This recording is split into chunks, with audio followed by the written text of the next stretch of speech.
Washington, this is VOA News.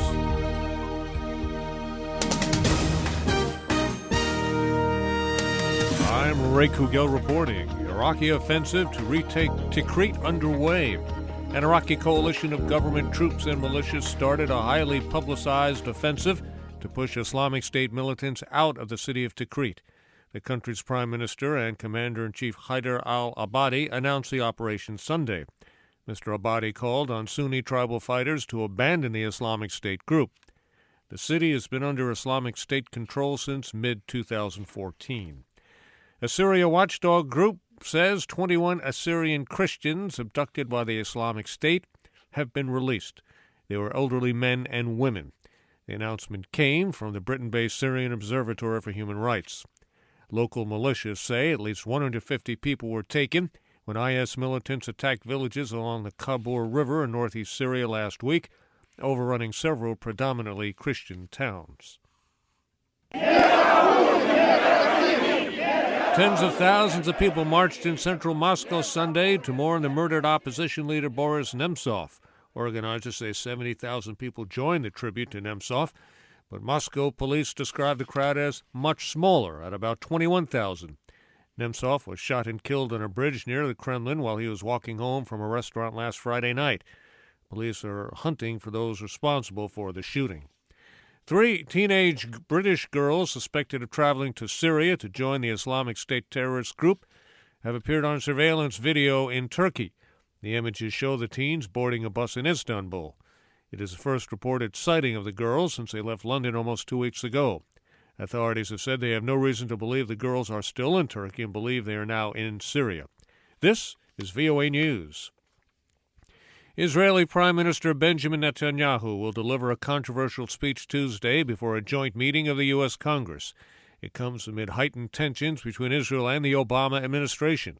VOA's Scott Bobb reports. Israeli Prime Minister Benjamin Netanyahu says he must address the joint meeting of the U.S. Congress despite criticism at home and abroad that it is causing a serious rift in U.S.-Israeli relations. The U.S. and 5 European powers are in tough negotiations with Iran over a deal that reportedly would suspend Iran's nuclear weapons program in exchange for the lifting of sanctions against it.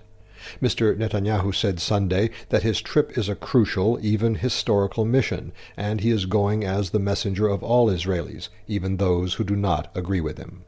Scott Bobb, VOA News, Jerusalem. Prime Minister Netanyahu says a nuclear deal is too lenient with Tehran and will allow it to make a nuclear bomb that will endanger Israel, an accusation Washington denies. His speech was arranged by opposition Republicans without the support of the Democratic administration. The Obama administration opposes the address, saying it comes just 2 weeks before Israeli elections and could be seen as U.S. meddling in Israeli politics. Mr. Netanyahu is seeking a 4th term.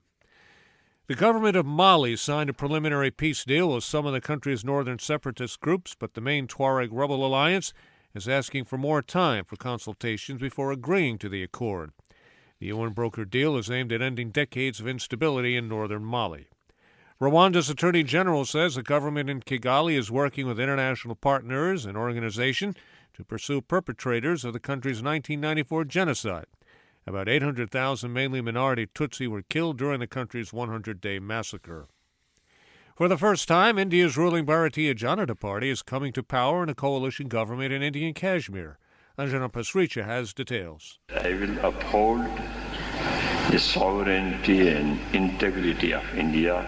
After Mufti Muhammad Saeed of the People's Democratic Party took the oath as Kashmir's chief minister, Nirmal Singh from the Bharatiya Janata Party was sworn in as his deputy in Kashmir's winter capital, Jammu. Prime Minister Narendra Modi watched the ceremony, described as historic because his Hindu nationalist party will share power in the Muslim-majority state for the first time. The BJP has never been a serious political player in Kashmir, which is claimed by both India and Pakistan, and where anti-India sentiment runs deep. Anjana Pasricha for VOA News, New Delhi. Uruguay swore in Tabaré Vázquez as the country's new president, extending the decade-long rule of a leftist coalition. I'm Ray Kouguell in Washington. That's the latest world news from VOA.